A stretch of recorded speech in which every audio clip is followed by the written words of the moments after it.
Ladies and gentlemen, independent Americans around the country and around the world, this is a moment in history that we have been talking about on this show for years and is now culminating around one important Senate race in particular. So in the midst of all the other presidential chaos, there is one Senate race that could change history, determine the fate of the Senate, and I think inspire our movement in particular. So I am very happy to bring back a returning champion, the great and powerful, and even greater and more powerful since last time he joined us. Dan Osborn is back on Independent Americans. Welcome, sir.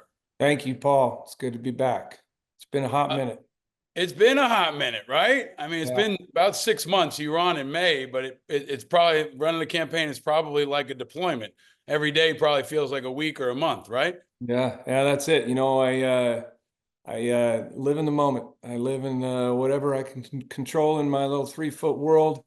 That's what I do. You go. Sorry, my wife's getting ready to leave. So I'm in my garage. This is my safe space out here. I like it. And actually, to that point, we got a lot to get into. I got a bone to pick with you that you may not even be aware of. You kind of stole my COVID backdrop here. I don't know if you saw my show COVID backdrop during the pandemic. It was pretty close. I mean, I had the flags and I had a car behind me. I think my car is a little different. So I'm going to start with maybe the easiest question of all. What car is that behind you? And what have you got in the garage right there? It's a '88 Firebird. Me and my son are working on. We work on it when we can. A lot of times he'll be working on it. Hang on. He'll be working on it with his friends, and I'll come home from a late night of campaigning, and they'll have all kinds of things tore apart. I'll end up staying up till midnight helping them with their snafus. Does the Firebird have a name? You know what? No, it does not. We might have to put that out as a campaign challenge, right? Name Dan's Firebird. There we go.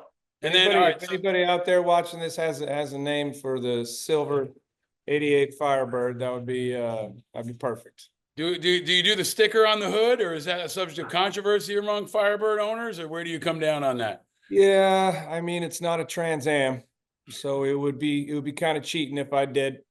But my son wants to paint it red. And I have a 350 Chevy sitting over on the other side of the garage that we're gonna take the V6 out and put the 350 in. I love it. So maybe this start to our conversation underscores why you are the man of the political moment in America and why this has all come full circle from the last time we talked. We're going to get into the campaign. You're really capturing, I think, the attention of people around the country and around the globe as you're now, leading in some of the polls against Deb Fischer. But let's come back to the question I ask everybody. It's been a wild time. Where are you, man, and how are you in the midst of all this? Yeah, I'm doing great. The Fischer attack ads started about a month ago. My family wasn't super involved. They were just watching me come and go and do events and things like this, and then they see their old man and their husband getting attacked on TV and tabloids and everything else by somebody trying to cling to power. And they've really rallied around me. So it's been special. We're tighter than we ever have been before. And so I suppose that's a silver lining. But I'm having fun, Paul. I've done nothing but go to a factory and clock in and wrench on machines for the last 20 years. So I've gotten to branch out into Nebraska. I love this state. I didn't realize how special it actually was until I got to do things like go to the state fair, all the county parades. I probably put on too much weight eating fried turkey legs and funnel cakes, but it's been a joy. The people in Nebraska are pretty special. I think folks who've been watching you can see that, right? That you're really enjoying this, being out among the people. You've been an organizer, you've been a leader your whole life, but seeing you out there flexing this new skill set and doing this new kind of a role, I think what continues to resonate is your authenticity. So, here we are now, 5 months after we talked to you last time. You're leading in the polls. You got a new poll coming out almost every week or every day. Now you're up. The last one I saw, you're breaking 50%. For folks that don't know, you're running against a Republican incumbent.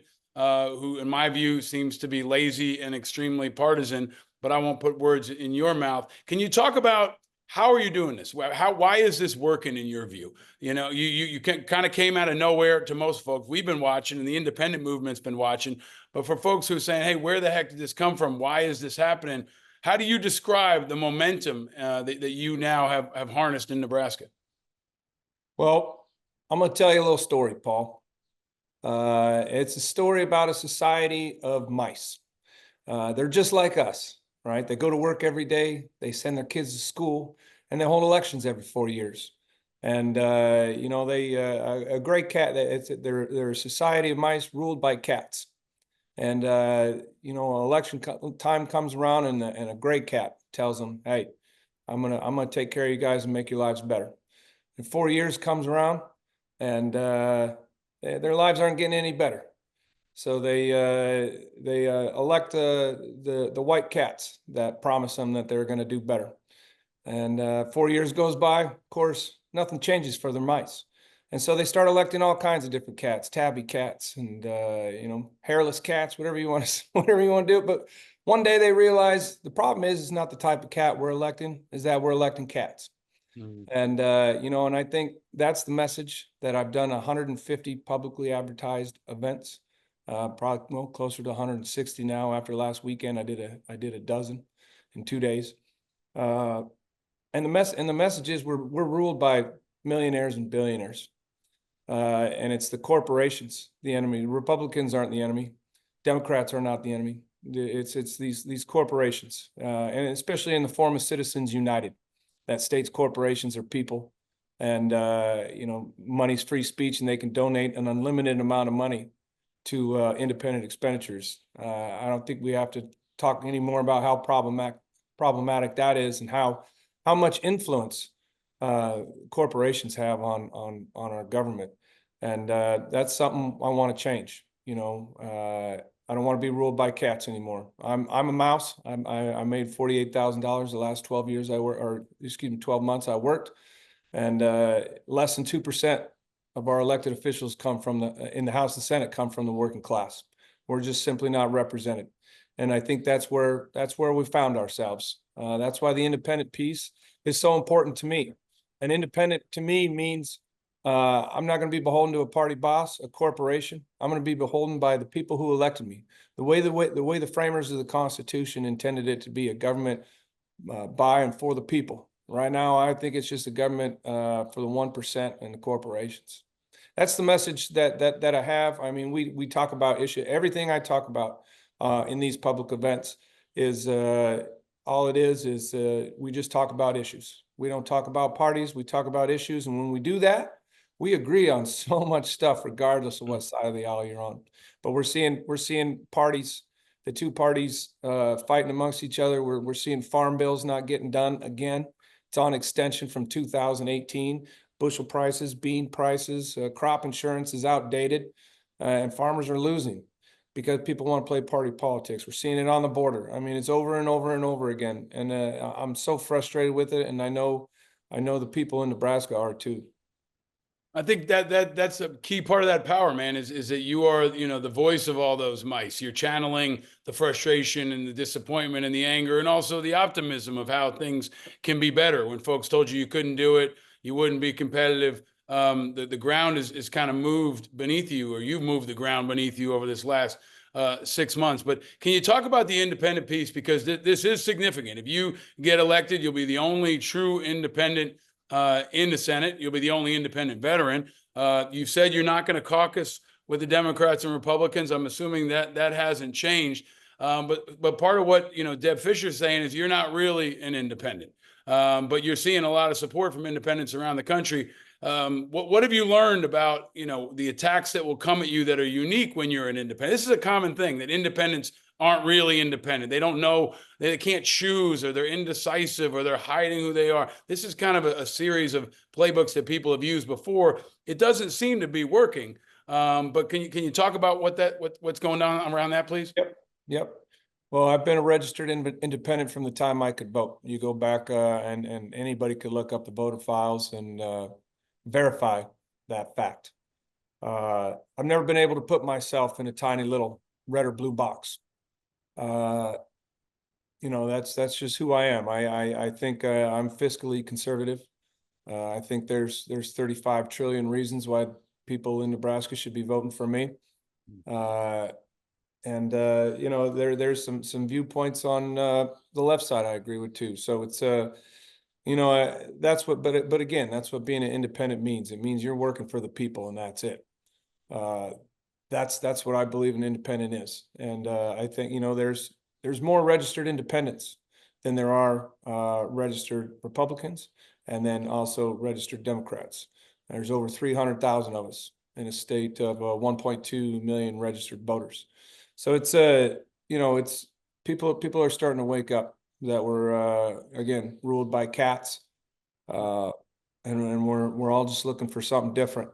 And so imagine, if you will, for a second, the ramifications on American politics if Nebraska does the right thing and elects an independent candidate to the U.S. Senate. The rest of the country, first of all, will be like, holy crap, did you see what Nebraska did? Mm-hmm. Right? So now nurses, teachers, plumbers, carpenters, truck drivers, people who stare at computer screens in a cubicle all day can now know that they can run for higher office or any office for that matter, without the backing of corporations, without the backing of even a party. In 2 years, there's another round of House and Senate seats up. 4 years, another round of House. 6 years, another round of House and Senate seats up. So hopefully there'll be a big enough group of people by then, and we can help them as long as they're interested in the same values that I hold, which is campaign finance reform, ending Citizens United, getting the money out of politics. Because until we do that, it's just the cats are going to take care of the cats. That's it. And there's a lot of talk, about democracy in America right now, but I think it's important for folks that don't know to understand the history in Nebraska, where you've got the bicameral, you've had a history in that state of independence.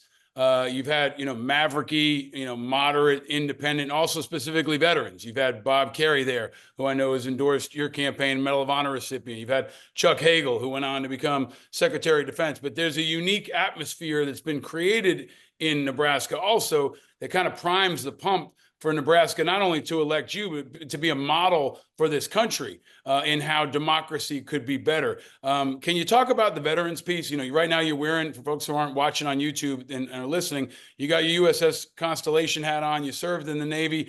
In my view, it's different for veterans because veterans can help define this independent movement and put country first. They're trusted. But can you talk about what it's like when you're running as a veteran and the veterans you're meeting out there on the campaign trail? Yeah. I was in, I believe it was Fremont, Nebraska. We were at an event, and it was an event celebrating veterans. I was there campaigning, but also as a veteran myself, I wanted to support the cause. I gave my $20 for a bowl of chili. But I was talking to a group of Vietnam vets. Great guys. They were telling stories and in such graphic detail. I was blown away and hurt. I mean, a lot of emotions come through listening to these guys tell their stories. But one of these guys, he's a staunch Republican. And I told him who I was and I was running, and that I was running against a Republican. And he goes, "Well, you got my vote." And I'm like, "Well, just that easy?" He goes, "Yeah." He goes, you signed on the dotted line." And I go, "Okay." And I said, "Yeah, I did." He goes, "But that means something." And what it means is you were willing to put your life on the line and pay the ultimate sacrifice for the country that you love.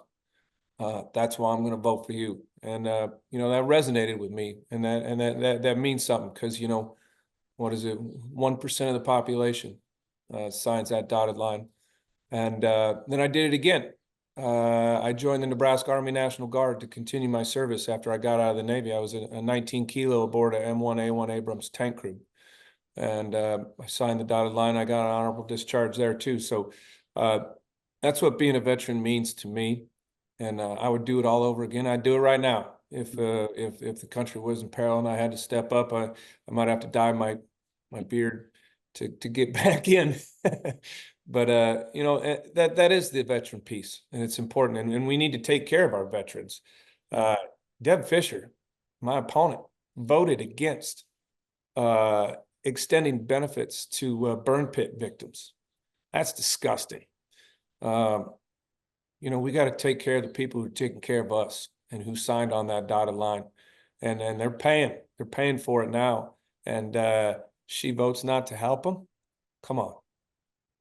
Yep. I think this is a big, important, factor in your success so far, and why I think so many of the veterans community and the independent community are rallying around you. We've seen this, among other candidates too. I've had our Meet the Independent Veteran Candidate series on. We've had folks like Shelane Etchison, the great Nick Batter, who's running in Omaha for the State House. He's another outstanding vet. You got 117,000 or so veterans in Nebraska.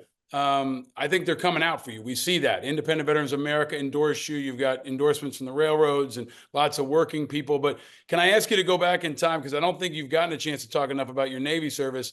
Is there anything you learned in the Navy back when you were a young man that's now poised you for success as a candidate? I know they're very different, but what did you learn in the Navy, or what did you experience in the Navy that set you up for success now? Yeah, I think it started. I think it started that very first morning in the barracks when the trash cans started flying around at 4 a.m. I woke up. I woke up to that and like, holy crap, what did I just do?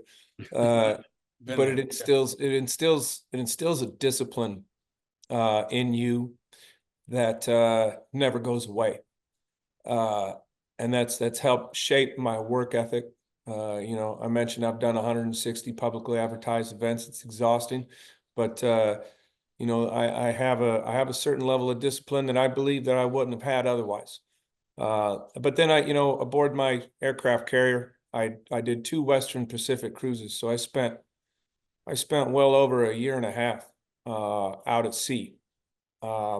Maybe more than that, I'm not sure. But those are 6-month cruises, and then we did all kinds of other ones in between.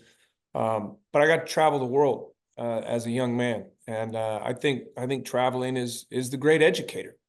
You get to see other cultures, you get to see the way other people live and do things, and the way they treat you, and the way they treat each other, and those are all learning experiences that's helped shape me to who I am today, as well as making sure I'm back in time to catch my ship to go to the next port. Well, it's hitting hard, man. I mean, I was honored to be with you on 9/11, and I know you got a chance to visit the memorial here in New York, which is just a couple blocks away. And I think it's a time to call on patriotism, and I want to just focus on Deb Fischer for a second, because I think the contrast is very stark, and I'm not sure folks fully understand it. I mean, she is an incumbent. I think she's lazy, she's cowardly, I would say, because she's avoiding you. She won't even debate you. And she's not a veteran. She's never served. So in times like this, especially where the world is unstable, we have obvious threats to our national security. We need people who've served in uniform, serving in public office. And it seems like an extension of that service. But her strategy of avoiding you, right? Not acknowledging you, not debating you is pretty disrespectful. Do you think she's going to try that all the way through until the election? Yeah, I think they're doubling down. We turned in 12,000 signatures from all 93 counties, which was a huge feat. That's how strong of a team I got, and how dedicated they are to this. And then the first independent poll of the race came out, had her at 39, me at 38. So at that point, she couldn't ignore me any longer.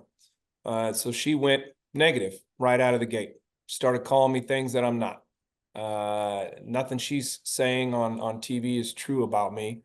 And I think people in Nebraska are a heck of a lot smarter than she's giving them credit for. Well, the polling data proves that. But if I'm a 2-term incumbent U.S. senator, I'm touting my accomplishments. I'm telling the people of Nebraska why you need to reelect me, and she's not doing that. Instead, she's attacking me, and that just goes to me, shows her true character. But people are sick of it.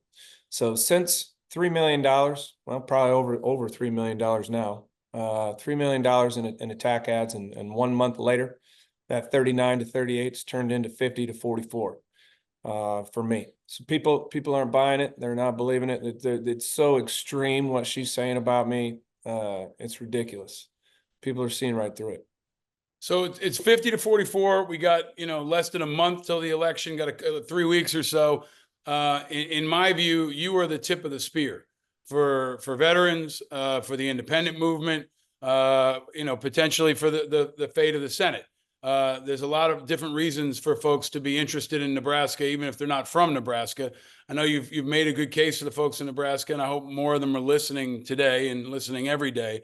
But to everybody else in this country, I think this is a real critical turning point in the future of our country, not just at the presidential level, but especially in your race. So I want to give you the floor for a final question here, Dan. We got a couple weeks to go. What's your rally cry to people on why they should support you? Keeping in mind, Mitch McConnell, Deb Fischer, they're dumping millions, probably going to dump tens of millions in your race.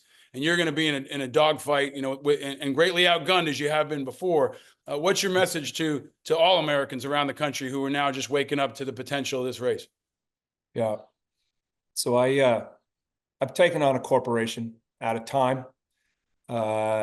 When they made record profits, they made an extra $2 billion. The CEO gave himself a $2 million raise. The board enriched themselves, the stockholders enriched themselves.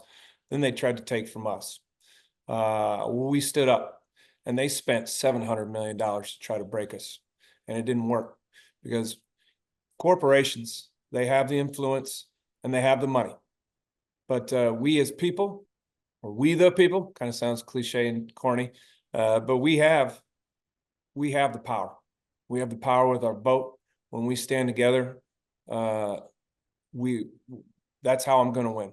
And, all the polling data indicates once people hear my message versus Deb Fischer's message, both positive, we go up 15 to 20 points in every one of those polls.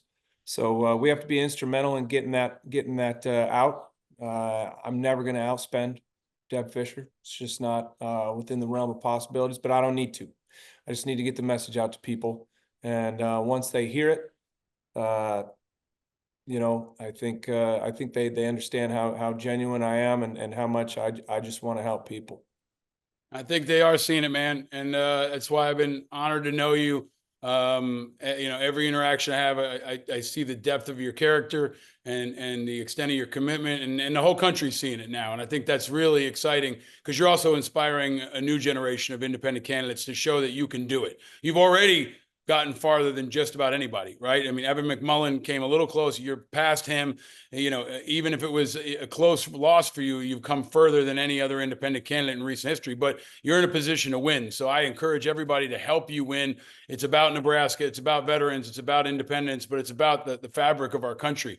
And you're on the front line leading that charge, man. So I look forward to celebrating with you maybe on Veterans Day, which is a week after the election, or Army-Navy you're going to play in December. That's the one area you and I don't get along. You got the Navy flag behind you. I was at the Army game this weekend with my boys, and you can see the Army stuff behind me. So I look forward to raising a glass and celebrating you after the election, my friend. They haven't both been ranked in the top 25 since this month and in 1960. Yeah, they're going to play. They might play twice, right? They could play for the conference championship and then play a week later for Army Navy. I mean, that's going to be something else.